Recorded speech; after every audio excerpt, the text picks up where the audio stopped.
ምናልባት በሚቀጥሉት አጭር ዓመታት ውስጥ ሰዎች ከሰው ይልቅ ማሽኖችን በሥራ ቦታቸው ላይ መቅጠርን ተመራጭ ማድረግ ይጀምራሉ። ምክንያቱም እነዚህ ሮቦቶች ልክ እንደ ሰው ምንም አይነት ማጉረምረም ሳያሳዩ ሰው የሚሰራውን ሥራ በሙሉ ሰው ከሚሰራው በላይ ይሰራሉ። ኒክ ቤት ውስጥ እንድታግዘው ያመጣት ሮቦት ያላሰበውን ከባድ ችግር ይዛበት መጥታለች። ልክ እንደ ሰው ማገናዘብና ማዘን የምትችል የመሰለው ሮቦት ጉድ ሰርተዋለች። በዚህ ታሪክ የቴክኖሎጂ ጥገኛ መሆናችን ሊያመጣብን የሚችለውን መዘዝ በወፍ በረር እንቃኛለን። ለዚህ ቻናል አዲስ ከሆናችሁ ቻናሉን ሰብስክራይብ በማድረግ ጀምሩ። ኒክ በአንድ መስሪያ ቤት ውስጥ የኮንስትራክሽን ባለሙያ ሆኖ ያገለግላል። ባለቤቱ ማጊ የልብ ታማሚ ነች። አብዛኛውን ቀኗን የምታሳልፈው ሆስፒታል ውስጥ ነው። ሌይላና ማክስ የተባሉ ሁለት ልጆች አላቸው። ማጊ የልብ ጥገናዋን ለማድረግ በሕክምና ቦታ ከተገኘች ሰነባብታለች። ነገር ግን እስካሁን ምንም አዲስ ዜና የለም። ማጊ የልብ ህመሟ ጸንቶባት ሆስፒታል መዋል ከጀመረች ቀን አንስቶ የሥራ ጫናው ሙሉ በሙሉ ወደ ባለቤቷ ኒክ ተዘዋውሯል። ኒክ አንድ ቀን ምሽት ሁለቱን ልጆቹን ሌይላና ማክስን ኮባልት ኢንዱስትሪ የተባለ ሮቦቶች የሚመረቱበት ድርጅት ያዘጋጀው ፕሮግራም ላይ ይዟቸው ይሄዳል። ድርጅቱም ሲምስ የተባሉ የሰዎችን ሥራ ቀላጥፎ መከወን የሚችሉና ፍጹም ሰው የሚመስሉ ሮቦቶችን ያመርታል። በተደረገለት ሲምስ የተባሉ ሮቦቶች አገልግሎት ገለጻ ልቡ የተማረከው ኒክ የነበረበትን ችግር ማስተካከል የሚችልበት መንገድ ብሎ ያሰበው ይሄን ሮቦት መሸመት ነበር። በዚህ ወከባ መሃል ልጁ ሌይላን ከእጁ ላይ ያጣታል። በጣም ደንግጦ እየፈለጋት እያለም አንዲት ሴት ሌይላ ከጠፋችበት ቦታ ወደ ነበረችበት መልሳት ከአባቷ ጋር ታገናኛታለች። ኒክም ምስጋናውን ይገልጽላታል። ይህኔ ከጎኑ የነበረው የድርጅቱ ሰራተኛ አሊስ የተባለች የሲም ሮቦት እንደሆነች ይነግረዋል። እናም ድርጅቱ ፍጹም ሰው እንድትመስልና የሰውን ስሜት መረዳት እንድትችል እሷም ደግሞ ስሜት እንዲኖራት አድርጎ ያመረታት ሞዴል እንደሆነች ይነግረዋል። ይህን የታዘበው ኒክ ለልጆቹ ቆንጆ ጠባቂ እንደሆነች በማሰብ ከድርጅቱ ጋር ተፈራርሞ ወደ ቤቱ ይገባል። በነጋታው ጠዋት ኒክ እንደተለመደው በትከሻው የሥራ ስልክ ይዞ በሁለት እጆቹ ደግሞ ልጆቹን እየመገበ ባለበት ሰዓት አሊስ ወደ ቤት ትመጣለች። አሊስ በትክክለኛው ሰዓት ነው የተገኘችው። እንደደረሰችም በቀጥታ ወደ ሥራ ትገባለች። የሁሉንም የቀናት ፕሮግራም ሥራና ተግባር ምንም ሳይቀር እንዲነግራት ትጠይቀዋለች። ኒክም ገለጻ ያደርግላታል። ኒክ ገለጻውን እንደጨረሰ ልጆቹን ትምህርት ቤት አድርሷቸው እሱም ሥራ ለመሄድ ከቤት ይወጣል። ይህን ጊዜ ቤቱ ውስጥ ያሉትን እያንዳንዱ ነገሮች መመልከት ትጀምራለች።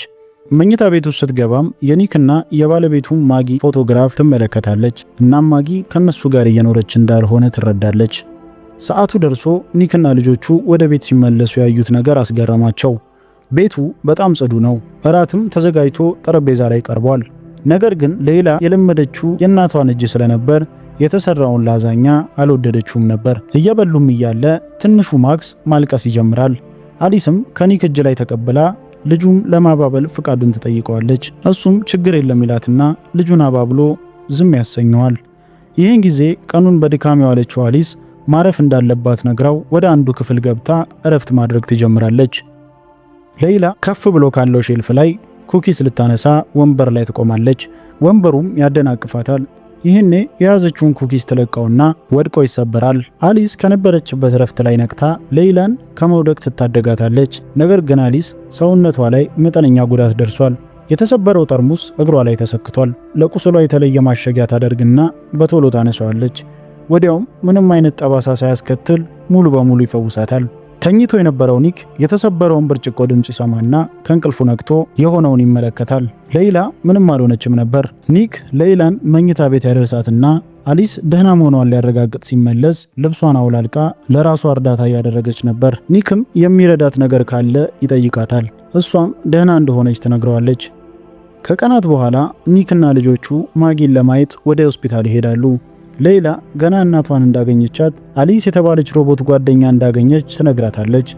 ባለቤቷ ኒክም እንደናፈቀችውና ወደ ቤት የምትመለስበትን ቀን በጉጉት እንደሚጠብቀው ነግሯት ይመለሳሉ። ኒክ ወደ ሥራ ሲሄድ አለቃው ከሮቦት ካምፓኒዎች ጋር ሲነጋገር ይመለከታል። ኒክ የጠረጠረው ነገር ስላለ ስለሱ ለማጣራት አለቃውን ተከትሎ ሊፍት ውስጥ ይገባና ምን አስቦ ይህን እያደረገ እንደሆነ ይጠይቀዋል። አለቃውም የኮንስትራክሽን ስራው እንዲያልቅ ከታሰበው ጊዜ በጣም እየዘገየ ስለሆነ በሮቦት ተክቶ ሊያሰራ እንዳሰበ ይነግረዋል። ምንም እንኳን ኒክ ኢንሹራንሱ የተሟላ በመሆኑ ከስራ ገበታው ላይ ባይፈናቀልም ጓደኞቹ ግን እንደሚባረሩ ያውቃል። ስለዚህ ከሌሎች የስራ አጋሮቹ ጋር አንድ ላይ በመሆን ስራቸውን እንዲያቆሙ እንደሚያሳምስ ይነግረዋል። አለቃው ግን መልሶ ይህ ስራ ልጆቹ በልተው እንዲያድሩ ሚስቱም ሕክምናዋን እንድትከታተል ስራው እንደሚያስፈልገው ነግሮት ይህ ለሱ የሞት ሽረት ጉዳይ እንደሆነ ያስታውሰዋል። ኒክ ግን በግትርነት ትቶት ወደ ቤቱ ይመለሳል። አሊስ ኒክ ፊልም እያየ ትመለከታለች። ኒክም አብራው እንድታይ ግብዣ ያቀርብላታል። አሊስ አብራው ቁጭ ብላ መመልከት ትጀምራለች። ፊልሙ ስትመለከት አንድ ነገር ትማራለች። ፍቅር የተባለው ነገር በጣም ኃይል ያለውና ሰዎች እስከ ሞት ድረስ ዋጋ የሚከፍሉለት ጉዳይ እንደሆነ። ፊልሙንም እያዩ እያለ በመሃል ኒክ ስልኩ ይጠራል። ባለቤቱ ማጊ ነበረች። የምስራች ዜና ይዛለት መጥታለች። እሱም የልብ ልገሳው እንደታሰበው እየሄደ እንደሆነና ቀጣዩም ቀን ሰርጀሪው የሚጀመርበት እንደሆነ ታበስረዋለች። በማግስቱ ጠዋት ላይ መላ ቤተሰቡ እግሩ ወደ ሆስፒታሉ አቀና።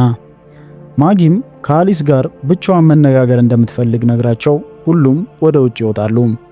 ማጊ ከልጆቿ ደህንነት በላይ ኒክ ለእነሱ ሲል ራሱን አደጋ ላይ ይጥላል የሚል ስጋት እንዳስጨነቃት ለአሊስ ትነግራታለች። እናም ሰርጀሪው ሳይሳካ ቀርቶ ከዛ ክፍል ውስጥ በህይወት ካልወጣች አሊስ ኒክና ልጆቿን የመጠበቅ አደራ እንዳለባት ታሳውቃታለች።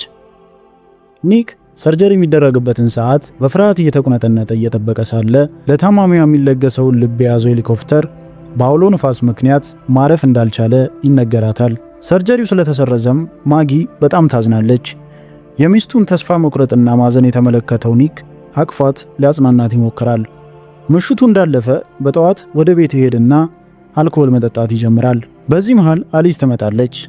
ካለበት ስሜት አውጥታም ደስታን ልትፈጥርለት እንደምትችል ነግራው ተጠግታው ከንፈሩን ልትሰማውና ሰውነቱንም ልትደባብሰው ትሞክራለች። ኒክ ግን ፈተናውን ተቋቁሞ ገፍትሯት ጥሏት ይሄዳል። ያጋጠመውን ነገር ትቶ አእምሮውን ንጹህ ለማድረግ መሮጥ ይጀምራል። ነገር ግን አሊስ ከጭንቅላቱ ሊጠፋ ያልቻለ ፈተና ላይ ነበር የጣለችው። ካጋጠመው ነገር ለመሸሽ ከቤት ወጥቶ መሮጥ ቢጀምርም ከሐሳቡ ግን መሸሽ አልቻለም ነበር። ትንሽ ቆይቶም ከሥራ ባልደረባዎቹ ጋር ሊጠጣ ወደ ባር ይሄዳል። ሁሉም ጓደኞቹ ስራ አጥተው ተጨንቀው ያሉ ናቸው። ሲምስ የተባሉ ሮቦቶች የሰዎችን ድርሻ እየወሰዱ ሰውን ስራ አጥ እያደረጉ መምጣታቸው በጭንቀት እያወያያቸው ነው። ከጠጡ በኋላም ስካር ላይ ሲደርሱ አንድ ነገር ያስባሉ። በፊት ይሰሩበት የነበረው የኮንስትራክሽን ቦታ ሄደው ለድርጅቱ የሚሰሩትን ሮቦቶች ሙሉ በሙሉ ለማውደም። ኒክንም የዚህ ስራቸው አባል እንዲሆን አስገደዱት። ከተባረሩት የድርጅቱ ሰራተኞች ውስጥ አንዱ የሆነው የኒክ ጓደኛ ሞንቲ የድርጅቱን ሮቦት ማውደም ይጀምራል። ኒክ ሊያስቆሙ ቢሞክርም አልቻለም ነበር። ኒክ ተበሳጭቶ ወደ ቤቱ ይመለስና ያለበትን የንዳድ ስሜት ለማብረድ ቀዝቃዛ ሻወር ይገባል። ልክ ከሻወር እንደወጣም አሊስ ፎጣ ይዛ ትጠብቀዋለች። የያዘችውን ፎጣ ከሰጠችው በኋላም የደም ግፊቱ እንደጨመረ ነግራው ዛሬም መጥፎ ቀን እንዳሳለፈ ገምታለች። ይህ በእንዲህ እንዳለ ኒክ ትንሽ ቆይቶ የሚስቱን ልብስ እንደለበሰች ያስተውልና ለምን ለበስ ይላታል። እሷም ቀድማ ማስፈቀድ እንደነበረባት ተናግራ ይቅርታ ትጠይቃለች። ኒክም የሚስቱን ልብስ እንድታወልቅ ያዛታል። አሊስ እዛው ፊት ለፊቱ አውላልቃ እርቃኗን ትቆማለች። ይህን ጊዜ ኒክ ይደነግጣል። አሊስ ግን እንዲረጋጋና ካለበት ጭንቀት ሊገላግል የሚችል መፍትሄ እንዳለ ተናግረውና ልታማልለው ትሞክራለች። አይኖቹንም በጨርቅ አስራ ከንፈሩን መሳም ትጀምራለች። ኒክ ሆስፒታል ውስጥ በህይወትና ሞት መሃል ያለች ሚስቱን ትቶ በሰራተኝነት ከቀጠራት ሮቦት ጋር ይማግጣል። በማግስቱ ጠዋት ያደረገውን ነገር ሲያስብ በጸጸት ይሞላል። ለአሊስም በሁለቱ መሃል የተፈጠረው ነገር ከዚህ በኋላ እንደማይደገም ይነግራታል። አሊስ ያደረገችለት ነገር ጭንቀቱን እንዲረሳና ዘና እንዲል እንጂ ሌላ ሐሳብ ያለው ነገር መሆኑን አታውቅም ነበር። ኒክ ግን ያሳለፉት ጊዜ ፍላጎትን ከማሟላትና ጭንቀትን ከማቅለል በላይ ፍቅርና የጠለቀ ግንኙነት እንደሚፈልግ ያስረዳታል። በድንገትም ቤተሰቡ አንድ መልካም ዜና ይሰማል። የማጊ ሰርጀሪ እንደ አዲስ ይጀምራል። በዚህኛው ዙር ግን ቀዶ ጥገናው የተሳካ ሆኖ ይጠናቀቃል። ማጊም ከረጅም ጊዜ በኋላ ወደ መኖሪያ ቤቷ ትመለሳለች። አሊስም የቤቷን ሥራ እንደ ሁልጊዜው ጠንቀቅ አድርጋ ይዘዋለች።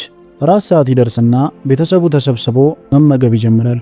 ሌላ የእናቷ ላዛኛ እንደናፈቃትና ዛሬ ስላገኘችው ደስ እንዳላት ስትናገር አሊስ ምግቡን እንዴት እንደሰራችው ማጊን ትጠይቃታለች። ማጊም ጥያቄዎቿን ውድቅ አድርጋ የቤተሰቡ ሚስጥር ነው ስትል ትቀልዳለች። በመሃልም ማጊ ትንሽ እንዳመማት ትናገርና ራቱን ትታ ወደ መኝታ ቤት ገብታ ትተኛለች። እንደነጋም የልጇን ሌላ የጩኸት ድምፅ ትሰማለች። ከእንቅልፏ ብንንትልና የልጇን ድምፅ ወደ ሰማችበት አቅጣጫ መሮጥ ትጀምራለች።